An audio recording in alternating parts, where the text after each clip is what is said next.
Assalamu alaikum masu kallonmu, barkanku da yamma, barkanku da kasancewa tare da mu a wannan shirin na labaran yamma na yau.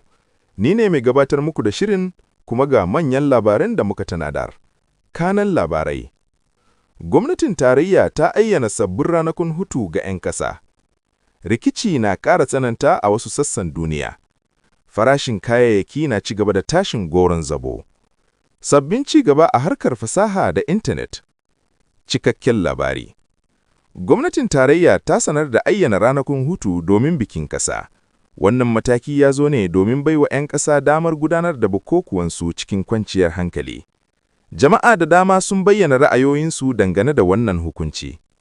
Duniya. A bangaren duniya kuwa, rikici na ci gaba da tsananta a wasu yankuna, lamarin da ke janyo damuwa ga ƙasashen duniya. Ƙungiyoyi da dama na kira da a tsagaita wuta domin samar da zaman lafiya. Tattalin arziki.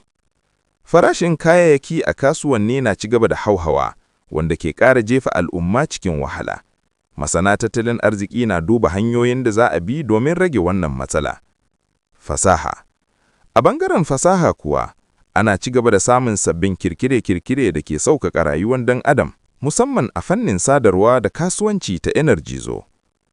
Waɗannan su ne labaran yamma na yau. Na gode da kasancewa tare da mu. Kada ku manta ku bi shafinmu domin samun sabbin labarai a koda yaushe. Sai an jima. Wassalamu alaikum.